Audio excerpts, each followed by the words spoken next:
كما يحب ربنا ويرضى وأشهد أن لا إله إلا الله وحده لا شريك له وأشهد أن محمدا عبده ورسوله يا أيها الذين آمنوا اتقوا الله حق تقاته ولا تموتن إلا وأنتم مسلمون أما بعد فإن أصدق الحديث كتاب الله وخير الهدي هدي محمد صلى الله عليه وسلم وشر الأمور محدثاتها وكل محدثة بدعة وكل بدعة ضلالة وكل ضلالة في النار. Ikhwan wa akhwati fillah, bapak-bapak, ibu-ibu, kaum muslimin dan muslimah, jamaah salat subuh Masjid Al-Muhajirin Puri Surya Jaya yang semoga dimuliakan oleh Allah Subhanahu wa taala. Kepada segenap pengurus takmir Masjid Al-Muhajirin yang semoga dirahmati oleh Allah Subhanahu wa taala. Tidak ada kata yang patut kita ucapkan di pagi hari ini selain rasa syukur kita kepada Allah Subhanahu wa taala atas segala karunia nikmat yang telah Allah berikan kepada kita. Di antara kenikmatan-kenikmatan tersebut yang kita rasakan di pagi hari ini adalah nikmat diberikannya kita kemudahan, kesempatan untuk melaksanakan ibadah kepada Allah Subhanahu wa taala.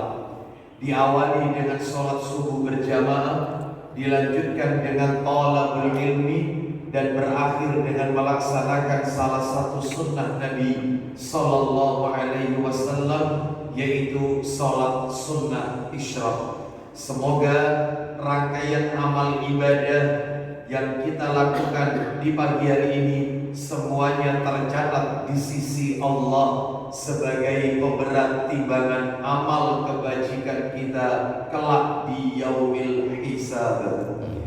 Bapak Ibu kaum muslimin dan muslimah rahimani wa rahimakumullah, kita akan lanjutkan pembahasan kita. Kita masih berbicara kitab yang ditulis oleh Syekh Abdul Aziz bin Fathi As-Sayyid Nada hafizahullah ta'ala, kitab yang berjudul Mawsu'atul Adab Al-Islamiyyatil Murattabah Alal Hurufil Hijaiyah, yang sudah diterjemahkan ke dalam bahasa Indonesia dengan terjemahan bebas, yaitu Ensiklopedia Adab Islam menurut Al-Quran dan As-Sunnah. Bapak Ibu kaum muslimin dan muslimah rahimani wa rahimakumullah, kita masih berada di bab yang pertama, huruf alif.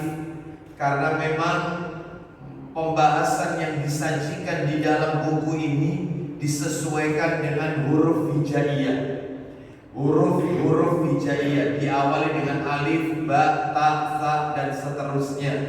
Kita masih berada di bab yang pertama, yaitu huruf alif. Pasalnya pasal yang kedua, adab al-ukhuwah fillah. Adab al-ukhuwah fillah, yaitu adab persaudaraan karena Allah. Adab persaudaraan karena Allah. Baik Bapak Ibu sekalian, pada materi yang lalu, terakhir pertemuan kita, saya telah menuntaskan tentang definisi ukhuwah, makna ukhuwah. Apa itu ukhuwah di dalam Islam? Ukhuwah itu apa? Yang kedua, saya juga telah menjelaskan tentang macam-macam ukhuwah. Kalau tidak salah, semoga Bapak Ibu masih ingat, ada 9 bentuk kata ukhuwah yang Allah sebutkan di dalam Al-Quran. yang semuanya diawali atau di dalamnya terdapat kata akhu. Jadi ukhuwah itu asalnya adalah diambil dari kata akhu. Dan di dalam Islam yaitu penamaan akhu, istilah kata akhu dipakai oleh Allah dalam beberapa di dalam Al-Quran. Ada yang namanya persaudaraan anak yatim, ya. Ada juga persaudaraan orang-orang kafir sebagaimana Allah sebutkan dalam Ali Imran 156. Ada juga persaudaraan orang-orang munafik. Ada persaudaraan sepersusuan sebagaimana Allah berfirman wa akhawatukum minar radha'ah. Itu di surat An-Nisa ayat 23, saudara perempuan sepersusuan. Nah, itu kan ada. Berarti akhu dipakai oleh Allah dalam konteks persaudaraan sepersusuan. Ada juga yang disebut atau Allah sebutkan dalam Al-Quran persaudaraan keturunan.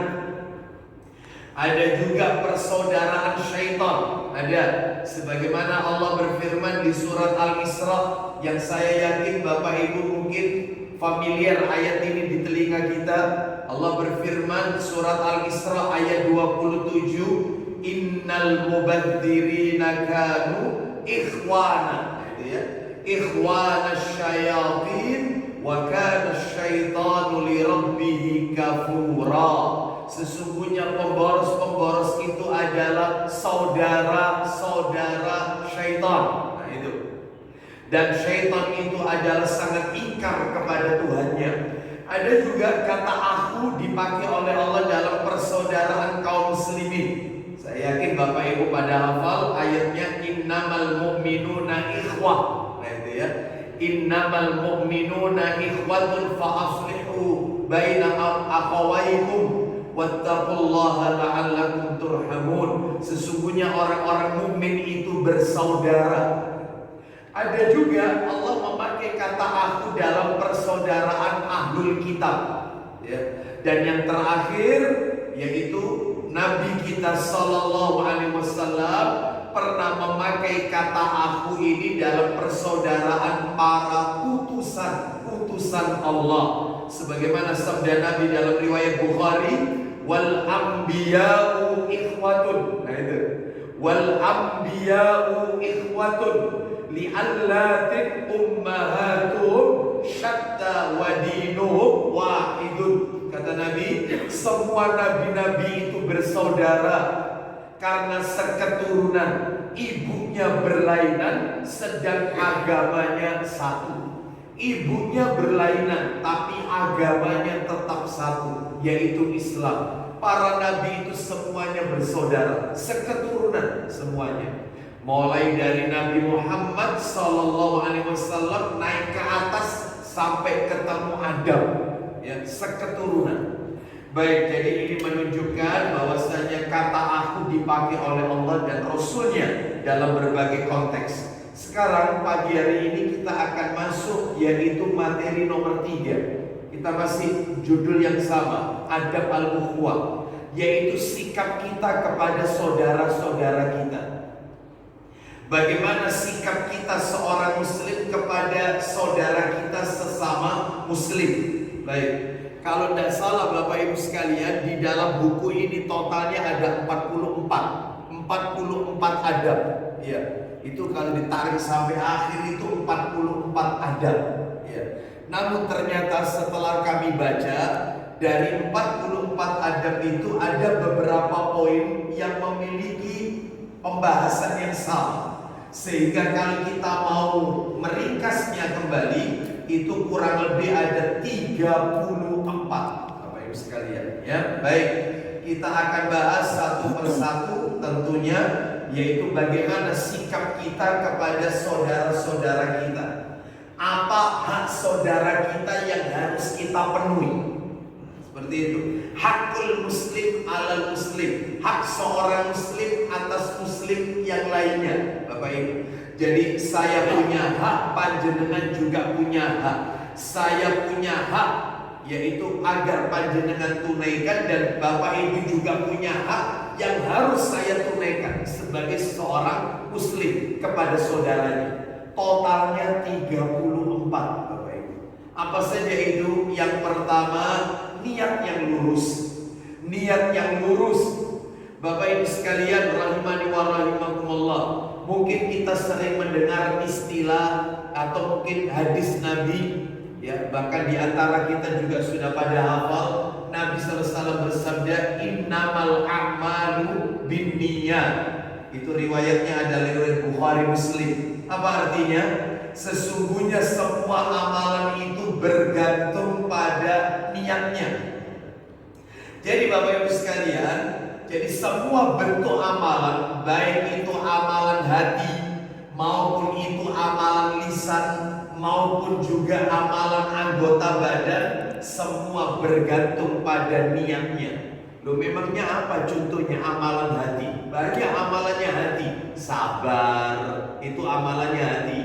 Contoh ikhlas, itu amalannya hati. Ridho, itu amalan hati. Termasuk amalan-amalan lisan. Contohnya zikir, membaca Al-Quran, karena itu pakai lisan semua.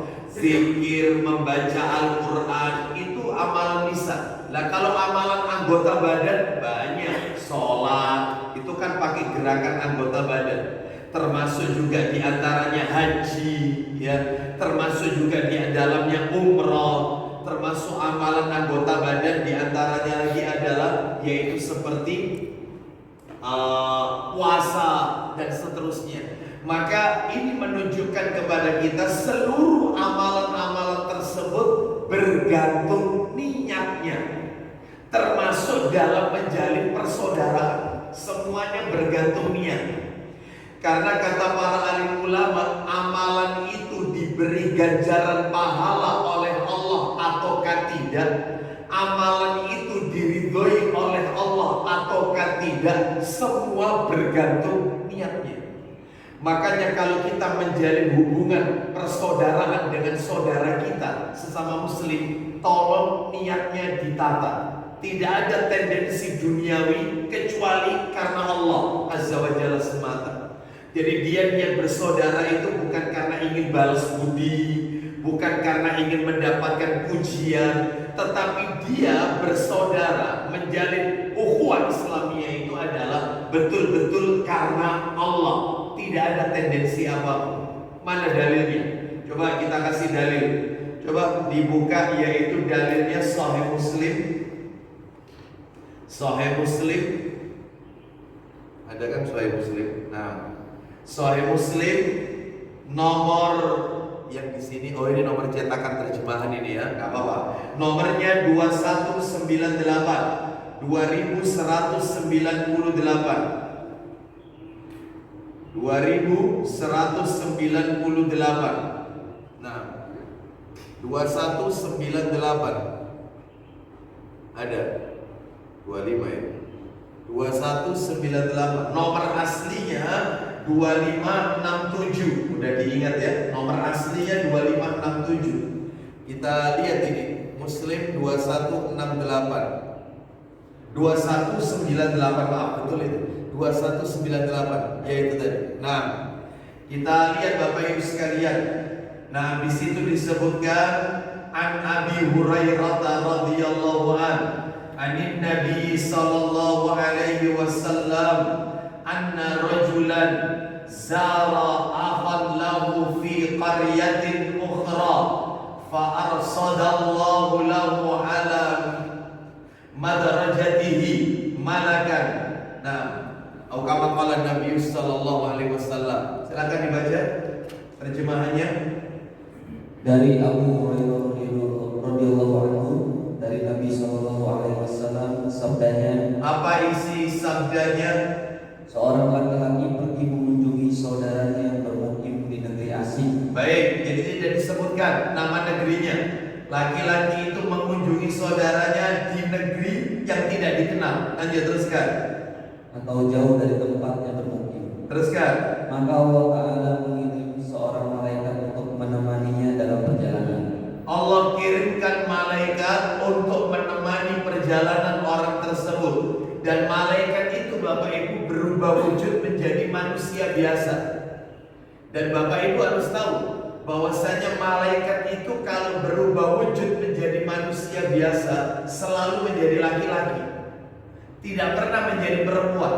Nah, dalilnya ada. Allah sebutkan di dalam Al-Quran, yaitu kalau tidak salah di surat Al-An'am. Kita geser dulu yang tadi, nanti kita lanjutkan. Kita ingin tahu apa benar malaikat itu kalau menjadi wujud sosok manusia. Karena kalau kita lihat wujud asli malaikat nggak mungkin mampu, nggak mungkin. Tidak ada satupun manusia yang mampu melihat wujud asli malaikat kecuali Rasulullah Sallallahu Alaihi Wasallam pernah melihat wujud aslinya malaikat Jibril Alaihissalam, di mana Nabi mengatakan Jibril itu memiliki 600 sayap. Ya, satu sayapnya itu apabila dikepakkan memenuhi langit dan bumi. Satu sayap, ini 600 sayap. Malaikat terbesar yang pernah Allah ciptakan. Rasul dari kalangan para malaikat. Jadi kalangan malaikat itu ada rasulnya. Siapa rasul di antara kalangan para malaikat? Ada 3 Bapak Ibu. Makanya Nabi itu kalau sholat tahajud, doa istiftah Nabi itu bukan Allahumma ba'id baini wa baina khotoyaya, bukan. Tetapi kalau Nabi sholat tahajud, Nabi itu membaca Allahumma Rabba Jibril wa Mikail wa Israfil, dan seterusnya ya, panjang itu. Wahai Allah, Tuhannya Jibril, Mikail dan Israfil. Berarti 3 malaikat Nabi sebut dalam doa istiftah Nabi, yaitu Rasul dari kalangan malaikat. Jibril, Mikail, Israfil, 3 itu. Baik, kita lanjutkan. Mana dalilnya yang menunjukkan malaikat itu kalau berubah wujud selalu menjadi sosok manusia laki-laki? Dalilnya surat nomor 6 Al-An'am, ayatnya adalah ayat 8 dan 9. Surat nomor 6 Al-An'am ayatnya 8 dan 9. Allah Ta'ala berfirman,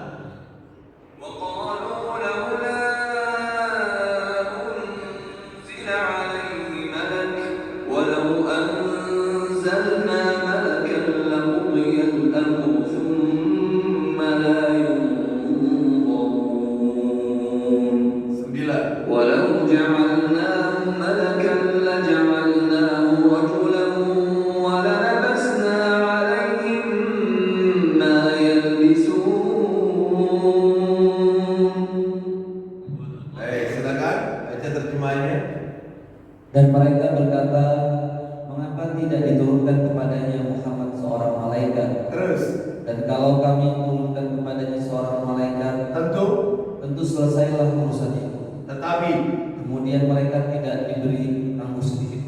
Lanjut, poinnya 9. Dan kalau kami jadikan Rasul itu dari malaikat, pastilah tentulah kami jadikan dia berupa laki-laki. Dan jika kami jadikan dia berupa laki-laki, kami pun akan jadikan mereka tetap ragu sebagaimana kini mereka ragu. Baik, Bapak Ibu sekalian, rahimani wa rahimakumullah, tidak pernah malaikat yaitu ketika berubah wujud atas izin Allah, berubah wujud menjadi sosok manusia wanita. Enggak, selalu laki-laki. Contoh Bapak Ibu, kalau ingin tahu contohnya, di antaranya Bapak Ibu sekalian, di antaranya ini yaitu tentang malaikat yang berubah wujud menjadi sosok manusia yang memberikan kabar kepada Maryam bahwasanya Maryam akan hamil dan memiliki seorang putra. Itu ada di surat Maryam ceritanya. Ayatnya ayat 16 sampai 19. Surat nomor 19 ayatnya ayat 16 sampai 19. Nah, nanti bisa dilihat sendiri di situ. Nah itu ceritanya. Dan ceritakan lagi sama Maryam di dalam Al-Quran ketika ia menjauhkan diri dari keluarganya ke suatu tempat di sebelah timur, maka ia mengadakan tabir yang melindunginya dari mereka. Lalu kami mengutus roh kami, itu catatan kakinya Jibril, kepadanya, maka ia menjelma di hadapannya dalam bentuk manusia sempurna. Itu disebutkan dalam tafsir Al-Katsir laki-laki. Maryam berkata, sesungguhnya aku berlindung kepadamu darimu kepada Tuhan yang Maha Pemurah, jika kamu orang-orang yang bertakwa. Jibril berkata, nah, sesungguhnya aku ini hanyalah seorang utusan Tuhanmu untuk memberimu seorang anak laki-laki yang suci. Maryam kaget, bagaimana aku bisa hamil sedangkan aku tidak pernah disentuh laki-laki. Kalau sudah kun fayakun, selesai. Ini tamunya Maryam, laki-laki. Malaikat berubah wujud. Contoh lagi, tamunya Nabi Ibrahim alaihissalam. Itu ada di dalam surat Az-Zariyat, surat nomor 51. Ayatnya 24 sampai 28. Tamunya Nabi Ibrahim yang memberikan kabar kepada Nabi Ibrahim alaihissalam bahwasannya istrinya yang bernama Sarah akan melahirkan seorang anak laki-laki yang alim, namanya Ishak. Oh, 24. Sudahkah sampai kepada Muhammad cerita tamu Ibrahim, malaikat-malaikat yang dimuliakan. Nah, lalu kemudian ingatlah ketika mereka masuk ke tempat yang mengucapkan salaman, Ibrahim menjawab salamun. Lalu maka dia pergi dengan diam-diam menemui keluarganya, maksudnya Nabi Ibrahim. Kemudian dibawanya daging anak sapi yang gemuk yang dibakar. Lalu 27-nya, lalu dihidangkan kepada mereka malaikat itu. Ibrahim berkata, silakan kamu makan. Ayat 28-nya, tetapi mereka tidak mau makan. Karena itu Ibrahim takut terhadap mereka. Mereka berkata, jangan takut. Dan mereka memberi kabar gembira kepadanya dengan kelahiran seorang anak yang alim, namanya Ishak. Itu laki-laki juga. Ya. Begitu juga Bapak Ibu sekalian, yaitu utusan Allah, para malaikat yang datang kepada Nabi Lut alaihissalam untuk memberikan kabar kepada Nabi Lut bahwasanya kaumnya akan dibinasakan. Bahkan para malaikat itu memberikan syarat, pergilah kau dari tempat ini dan jangan lihat ke belakang. Jangan lihat ke belakang, karena bumi itu sedang dihanguskan. Yang atas dibalik ke bawah, yang bawah dibalik ke atas. Negeri mereka dilempari dengan batu neraka dari neraka Sijil. Ya, seperti itu. Karena penduduknya melakukan kekejian yang tidak pernah dilakukan umat-umat sebelumnya, menyukai sesama jenis. Nah, kaum Sodom, ya, makanya perbuatannya disebut sodomi. Ya, baik. Mana itu dalilnya? Dalilnya di dalam Al-Quran surat Hud, surat yang ke-11. Surat yang ke-11 surat Hud, ya, ayat yang ke-77. Surat Hud ayat yang ke-77. Kita dengarkan. Ya. Sebenarnya imam kita tadi waktu sholat subuh di rakaat pertama juga membaca surat ini Bapak Ibu sekalian, surat Hud, ya. Baik, kita lanjutkan ayat 77. Nah ini, dan tatkala datang utusan kami, para malaikat kepada Lut, dia merasa susah dan merasa sempit dadanya karena kedatangan mereka, dan dia berkata ini adalah hari yang amat sulit, ya. Dan itu kalau kita teruskan ceritanya, yaitu nanti Bapak Ibu sekalian akan temukan. Nah itu ayat yang 78. Dan datanglah kepadanya kaumnya dengan bergegas, dan sejak dahulu mereka selalu melakukan perbuatan yang keji. Lalu Lut berkata, hai kaumku, inilah putri-putri negeriku, mereka lebih suci bagimu. Maka bertakwalah kepada Allah dan janganlah kamu mencemarkan namaku terhadap kaumku ini. Ya, tidak adakah di antaramu seorang yang berakal? Tamuku ini, tamuku ini. 79 mereka menjawab, sesungguhnya kamu telah tahu bahwa kami tidak mempunyai keinginan terhadap putri-putrimu, dan sesungguhnya kamu tentu mengetahui apa yang sebenarnya kami kehendaki. Karena mereka menyukai sesama jenis. Tamunya Nabi Lut laki-laki. Ya, kami gak suka sama putri-putrimu, kami suka sama tamu-tamu. Tuh, gitu ya. Dan itu terus itu ceritanya. Baik Bapak Ibu sekalian. Lalu kemudian di antaranya Bapak Ibu, yaitu malaikat berubah wujud menjadi laki-laki sesuai dengan kehendak Allah adalah tamunya Rasulullah Sallallahu Alaihi Wasallam, yang pada saat Nabi sedang duduk bersama para sahabat-sahabatnya, datang seorang laki-laki memakai baju yang sangat putih, rambut yang sangat hitam, dan tidak ada bekas tanda-tanda dari bepergian. Maksudnya tidak ada bekas tanda-tanda dari bepergian. Biasanya orang kalau bepergian kan rambutnya lusuh ya, atau mungkin bajunya kusut gitu ya. Maka ini nggak ada, dan tidak ada satupun penduduk yang mengetahui, penduduk Madinah yang tahu siapa orang ini. Tiba-tiba orang itu datang, lalu duduk di hadapan Nabi, lututnya ditempelkan dengan lutut Nabi, kedua tangannya menempel ke paha Nabi. Bayangkan, berarti muka dengan muka ini, face to face ini sudah. Lalu malaikat ini berkata, akhbirni anil Islam, beritahukan kepadaku tentang Islam. Lalu dijawab oleh Nabi, Islam itu adalah membaca 2 kalimat syahadat, sholat dan seterusnya. Apa kata orang ini? Sodaqta, kamu benar. Maka sahabat bertambah heran. Dia yang bertanya, dia juga yang membenarkan. Siapa orang ini? Sampai bertanya yang kedua tentang iman. Dijawab oleh Nabi, iman itu adalah antu'mina billahi wa malaikatihi wa kutubihi. Iman itu adalah engkau beriman kepada Allah, malaikat-malaikatnya, kitab-kitabnya. Dijawab udah sampai takdir, qada dan qadar. Engkau benar. Pertanyaan ketiga tentang ihsan.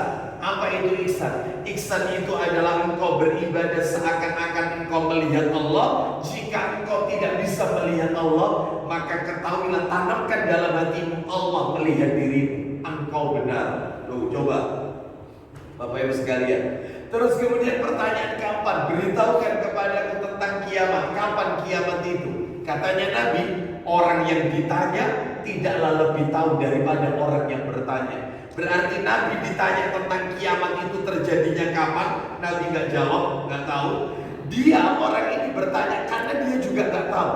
Lalu kemudian terakhir orang ini menjawab, kalau begitu sebutkan kepadaku apa tanda-tanda kiamat. Disebutkan tanda kiamat itu adalah apabila seorang wanita, yaitu budak wanita, melahirkan majikan. Budak wanita melahirkan majikan. Yang dimaksud budak wanita melahirkan majikan ini maknanya dua, kata para ulama. Mana yang pertama, banyaknya peperangan, ya, peperangan sehingga wanita itu diperbudak, ya. Lalu wanita itu dizinai, dijimat sehingga melahirkan anak. Status anaknya majikan, sedangkan wanita itu tetap statusnya budak. Budak wanita melahirkan majikan, berarti banyaknya peperangan. Cuman saya lebih condong kepada pendapat yang nomor 2. Apa itu? Yang dimaksud budak wanita melahirkan majikan adalah munculnya anak-anak di akhir zaman yang memposisikan dirinya sebagai seorang tua, sedangkan orang tuanya diperbudak, anak-anak durhaka. Saya lebih condong kepada makna yang kedua ini. Dan ternyata terbukti sekarang seorang anak yang tega menyeret orang tuanya ke meja hijau pengadilan, yaitu nuntut harta warisan. Banyak seorang anak yang tega membunuh orang tuanya lantaran tidak diberi uang jajan. Itu menjadi berita yang menghiasi di layar kaca kita, Bapak Ibu, ya. Jadi sudah seringkali kita dengarkan yang seperti ini. Baik, terus ciri yang kedua adalah orang kaya mendadak, yang dia tidak pernah mengenyam pendidikan, yang dia orang miskin tanpa memakai pakaian dan tanpa memakai alas kaki, tiba-tiba membangun bangunan tinggi menjulang langit, ya. Kaya mendadak. Kan banyak yang seperti ini, Bapak Ibu sekalian. Dia nggak pernah sekolah, ya, tetapi perusahaannya di mana-mana, ribuan karyawannya, padahal nggak bisa baca, nggak bisa nulis, sekolah. Nah, yang seperti ini berarti tanda-tanda kiamat. Bukan berarti nggak boleh kaya, bukan. Tanda-tanda kiamat itu tidak berimbas pada hukum, enggak. Hanya saja Nabi menyebutkan sekadar tanda sebelum kiamat besar. Karena itu tanda kiamat kecil. Baik, kita lanjutkan. Sekarang kembali ke materi kita tadi. Maka malaikat selalu berubah wujud menjadi manusia laki-laki. Salah satunya hadis ini tadi. Nah, silakan diteruskan. Lanjut jalan ceritanya, silakan. Setelah malaikat bertemu dengan orang itu, maka bertanya malaikat, Ya, hendak kemana Anda? mau kemana Anda? Terus Jawab orang itu, aku hendak mengunjungi saudaraku di negeri Anu. baik, dia tidak sebutkan nama negerinya. Aku hendak mengunjungi saudaraku sesama muslim di di negeri X. Lanjut teruskan. Tanya malaikat, apakah Anda berkunjung ini karena Anda berhutang budi kepadanya? Nah baik, jadi ini pertanyaannya. Anda mengunjungi dia sampai ke luar negeri ini, apakah Anda ingin balas budi karena dia telah berbuat baik kepada Anda? Sekarang tiba waktunya Anda membalas kebaikannya. Apa jawaban orang itu? Jawab orang itu, tidak. Tidak. Saya hanya, silakan. Aku mencintainya hanya semata-mata karena Allah Ta'ala. Aku mengunjungi dia semata-mata karena Allah. Ingin cari pahala, gak ada tendensi apapun. Ingin mencari ganjaran pahala di sisi Allah. Lanjut, silakan. Apa kata malaikat itu? Kata malaikat, sesungguhnya aku malaikat diutus Allah Ta'ala menemani Anda, sebab Anda mencintai saudaramu karena Allah semata. Nah, aku ini malaikat yang diutus oleh Allah untuk menemani Anda dalam perjalanan Anda. Nah, karena Anda ini mengunjungi saudara Anda sesama muslim, yaitu karena Allah, tidak ada tendensi apapun. Jadi intinya yang pertama, sikap seorang muslim kepada muslim yang lain adalah niatkan niat yang lurus. Kalau ingin menjalin persaudaraan, mengunjunginya itu karena Allah, tidak ada tendensi apapun. Ini satu ya. Nomor dua, Bapak Ibu, yang nomor dua, adab seorang muslim kepada saudaranya sama muslim adalah harus selektif mencari teman. Harus selektif mencari teman. Nah itu, mengambil saudara dan kawan seorang mukmin yang saleh harus selektif. Tidak boleh yaitu sembarangan mencari teman. Bertemanlah dengan orang-orang yang saleh saja. Ya, kenapa? Karena teman itu bisa membawa pengaruh. Berteman dengan orang soleh, maka kita akan yaitu terkena pengaruh soleh. Berteman dengan orang yang tidak soleh, maka dia akan memberikan warna kepada kita menjadi tidak soleh. Makanya Nabi Shallallahu Alaihi Wasallam bersabda dalam hadis Abu Dawud, ada Abu Dawud ada Abu Dawud. Iya ya ada.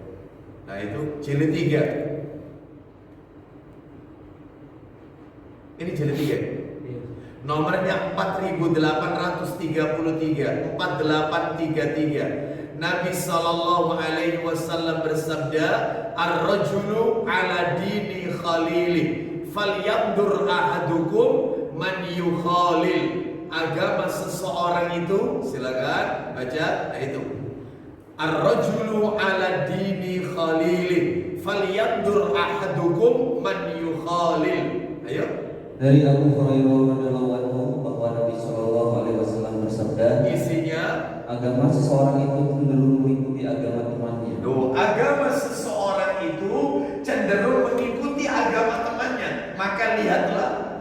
Oleh karena itu, setiap orang dari kalian hendaknya melihat atau memperhatikan siapa yang ia bergaul. Jadi nggak boleh sembarangan, Bapak Ibu sekalian. Pak, Bu, maaf. Di dalam Al-Quran tidak sedikit, berarti banyak ya. Tidak sedikit, berarti banyak orang-orang yang menyesal karena dia telah berkawan dengan kawan yang tidak soleh. Banyak. Contoh, saya tunjukkan ayatnya Bapak Ibu. Quran surat nomor 25. Sambil ditampilkan di layar. Quran surat Al-Furqan surat 25, Mas.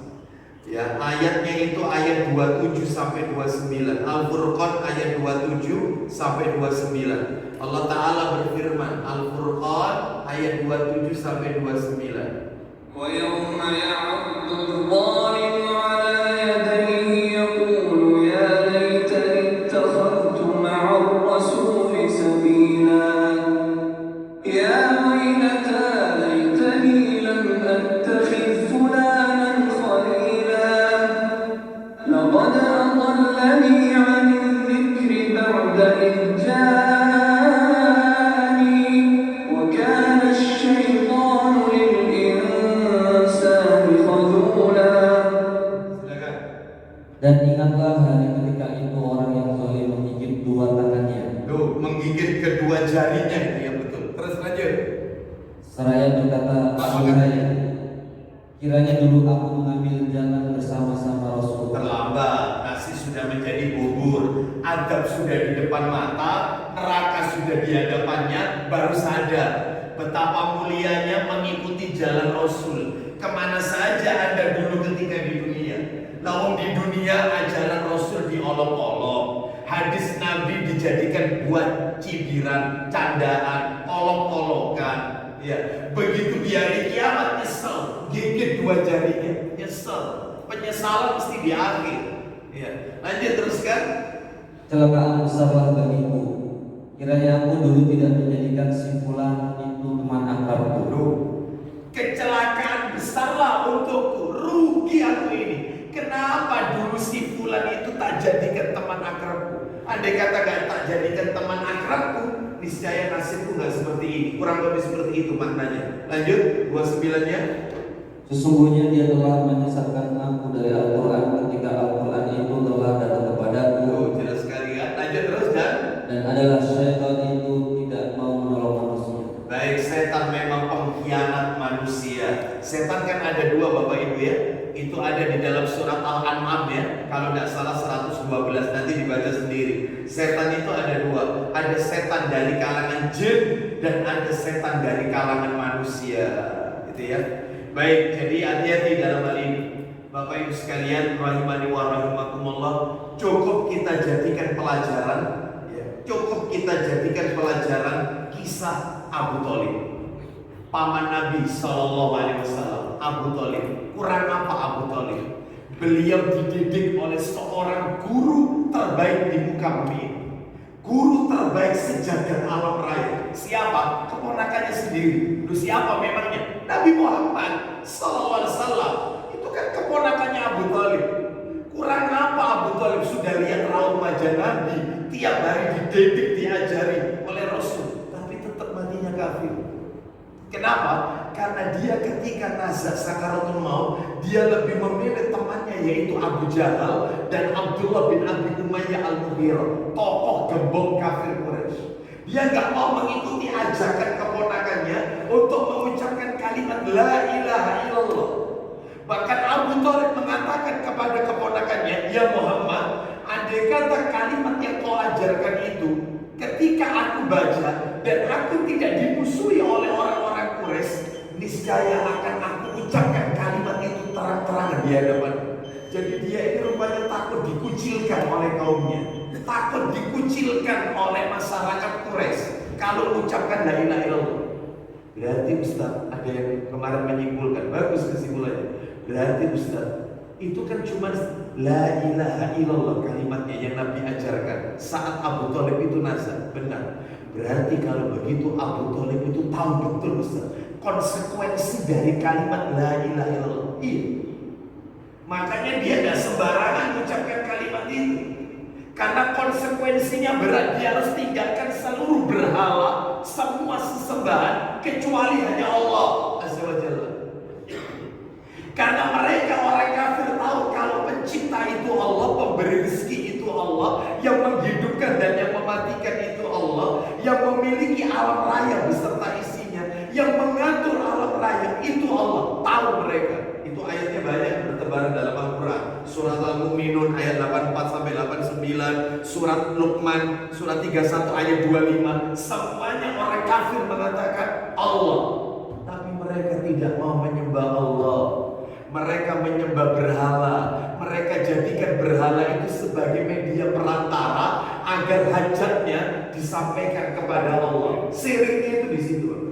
Makanya kalau ada di masyarakat kita orang-orang yang di luar sana, kalau kita tanya, Pak, la ilaha illallah itu artinya apa? Pasti jawabannya tidak ada Tuhan selain Allah. Tolong dikejar. Tolong dikejar. Maksudnya panjenengan mengatakan tidak ada Tuhan selain Allah itu apa? Saya yakin jawabannya adalah ya maksudnya itu Pak Ustaz, tidak ada yang menciptakan kecuali Allah, tidak ada yang memberi rezeki kecuali Allah, tidak ada yang bisa menghidupkan dan mematikan kecuali Allah. Yang punya alam raya ini ya hanya Allah, yang mengaturnya hanya Allah. Kalau cuma sebatas itu pemahamannya, apa bedanya sama Abu Lahab, Abu Jahal dan orang-orang kafir terdahulu? Mereka paham. Berarti tauhidmu belum lengkap, Mas. Kamu masih tauhid rububiyah, belum tauhid uluhiyah. Yaitu tauhid, yaitu peribadatan hanya Allah saja yang berhak disembah. Nah, kalau cuma sebatas itu pemahaman la ilaha illallahnya, apa bedanya dengan orang-orang kafir dulu? Mereka juga tahu pemberi rezeki itu Allah. Tahu. Makanya yang dimaksud la ilaha illallah itu adalah la ma'buda bihaqqin illallah. Tidak ada yang berhak untuk diibadahi dengan benar kecuali Allah. Yaitu namanya tauhid uluhiyah. Tidak ada bentuk minta pertolongan kecuali hanya kepada Allah. Meminta hanya kepada Allah, menyembah hanya kepada Allah, ya. Ngalap berkah, mencari barokah kecuali dengan apa yang telah Allah syariatkan saja, dan seterusnya, Bapak Ibu. Jadi ini hati-hati, harus selektif mencari teman, ya. Dan kalau kita lihat di negeri kita juga ada contohnya. Kalau tadi kan contohnya Abu Thalib, tidak selektif mencari teman. Dia salah mencari teman, dia jadikan Abu Jahal sebagai temannya, rugi dia. Kalau di negeri kita ini banyak contohnya, banyak, ya. Baik yang sering kami sampaikan, ya. Mudah-mudahan bisa dijadikan pelajaran, ya. Gembongnya PKI, Bapak Ibu sekalian. Siapa itu? Aidit. Aidit itu nama aslinya Ahmad Aidit, Bapak Ibu, bukan DN Aidit. Ahmad Aidit.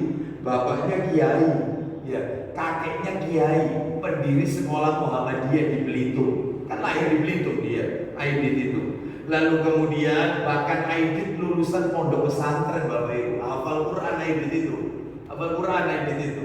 Kembali ke Jakarta, dia meneruskan sekolahnya, lalu kemudian masuk ke ranah politik. Tahun 50 sekian dirikan partai, partainya komunis. Kenapa? Karena punya teman yang punya pemahaman Marxisme. Semuanya itu teman, Bapak Ibu. Semuanya, apa teman. Lihat dengan siapa dia berteman. Teman itu berpengaruh. Sampai matinya ketika ditangkap di stasiun balapan, ketika mau dieksekusi di Boyolali, dikasih kesempatan untuk tobat, tetap komunis. Ya disingkat habis, matinya su'ul khotimah. Lulusan ponpes, hafal Quran, bapak kiai, kakek kiai, namanya Ahmad dicoret, saking bencinya sama Islam. DN Aidit, Dipa Nusantara Aidit. Gara apa? Konco, selektif, teman media sosial. Hati-hati. Ini nggak sembarangan kita itu pele-pele, Bapak Ibu. Karena dia yang bisa menyelamatkan saya nanti. Dia juga yang bisa menjerumuskan saya. Agama seseorang mengikuti agama temannya. Nah, dia Pak, Bu, maaf ini, maaf. Saudara, kita baca Al-Quran. Di dalam Al-Quran, Allah itu menyebut babi 4 kali. Di dalam Al-Quran, Allah menyebut anjing 4 kali juga. Sama-sama 4. Babi haram, anjing haram. Anjing haram. Apalagi anjing, kalau kena air liurnya najisnya mukhalatun, najis besar ya. Baik. Nah kalau pegang bulunya Ustaz, bagaimana? Gak kena air liurnya, bulunya. Katanya para alim ulama, kita tidak tahu pada saat kapan dia menjilati bulunya. Itu juga najis sama. Kan anjing suka menjilati bulunya. Nah, selesai. Tapi Bapak Ibu, uniknya ini jadikan pelajaran. Ketika Allah menyebut babi dalam Al-Quran, selalu ujung-ujungnya haram. Tapi ketika Allah menyebutkan anjing dalam Al-Quran, sekalipun anjing ini najis loh ya, najis. Bahkan orang memelihara anjing, 1 hari pahalanya dikurangi 1 kirot. Sahabat bertanya, 1 kirot itu berapa? Satu bukit Uhud, kata Nabi. Maka jangan pelihara anjing. Kata Nabi, najis ini. Tetapi lihat dalam Al-Quran, setiap kali Allah menyebut anjing, selalu yaitu azabul kafi, azab 4 kali, azabul kafi. Kenapa Ustaz? Anjing itu jadi mulia dalam Al-Quran. Kenapa Ustaz? Anjing, ketika Allah menyebut kata anjing, selalu dikait-kaitkan dengan azabul kafi. Pemuda-pemuda yang tidur dalam gua selama 309 tahun. Bayangkan, kenapa? Karena dia kumpul sama orang soleh. Namanya terangkat, anjing terangkat dalam Al-Quran gara-gara dia menemani Ashabul Kahfi. Nama kita saja gak masuk Quran. Kita gak masuk Quran. Ya. Babi haram, Anjing diangkat. Kenapa? Karena kumpul sama orang soleh. Anjing yang gak punya akal karena berteman, dia mengikuti Ashabul Kahfi. Namanya mulia, terangkat dalam Al-Quran. Bukan berarti halal untuk dikonsumsi, bukan berarti halal untuk dipelihara, bukan.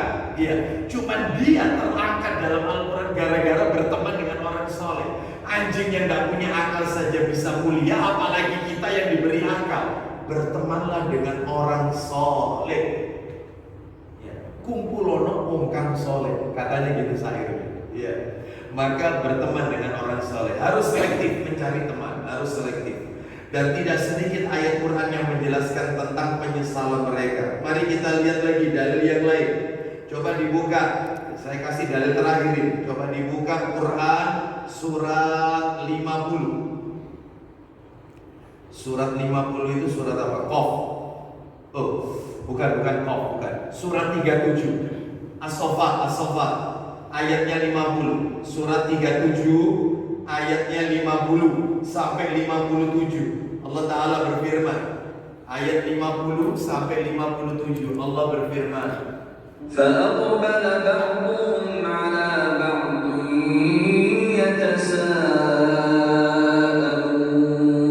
يتساءلون قال قائل منهم إني كان لي قرين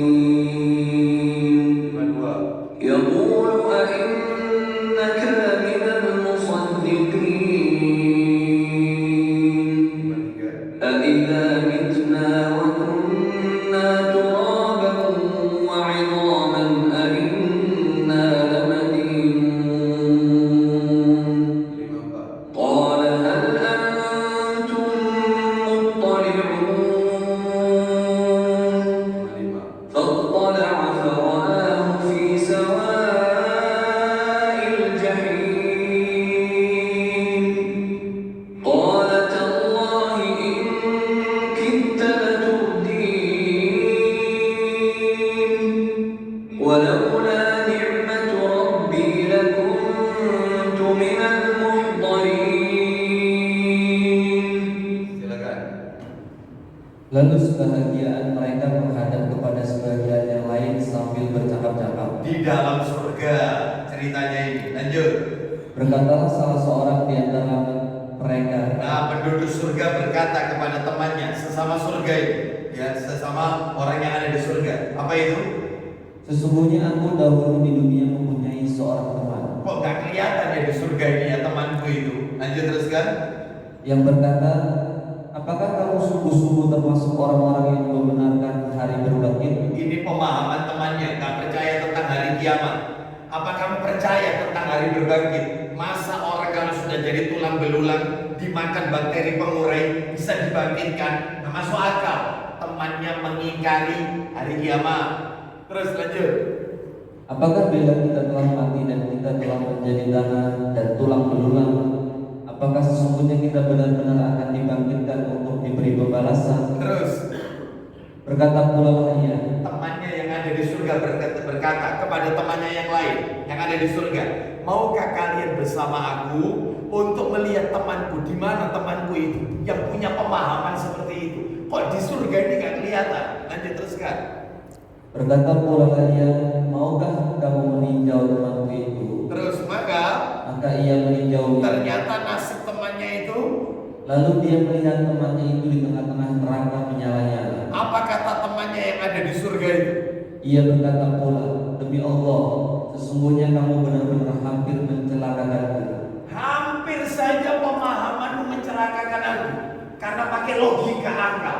Untung aku tidak jadikan kamu teman akrab. Kalau kamu tak jadikan teman akrab, maka nasibku nggak seperti ini. Nasibku ada di tempatmu sekarang. Oh, coba hati-hati. Hati-hati. Selain itu banyak ayatnya, banyak Bapak Ibu sekalian. Penyesalan orang yang salah berteman. Baik. Jadi ini saya cukupkan sampai nomor 2 saja Bapak Ibu sekalian. Harus selektif mencari teman. Adapun untuk yang nomor 3, insya Allah kita akan lanjutkan pada kesempatan-kesempatan yang akan datang. Mudah-mudahan Allah Subhanahu Wa Taala meridhoi amal ibadah kita dan menjadikan kita orang-orang yang istiqomah dalam mentaati Allah dan Rasulnya Sallallahu Alaihi Wasallam. Ada yang mau bertanya Bapak Ibu sekalian? Tidak ada, baik. Kalau begitu kita tutup dengan kafaratul majlis. Semoga Allah menjadikan ilmu yang bermanfaat dari apa yang kita pelajari pada pagi hari ini. Kita akhiri wassallallahu ala nabiyyina wa ala alihi washabihi wasallam. Subhanakallahumma wa bihamdika asyhadu an la ilaha illa anta astaghfiruka wa atubu ilaik. Wa akhiru da'wana alhamdulillahi rabbil alamin. Assalamualaikum warahmatullahi wabarakatuh.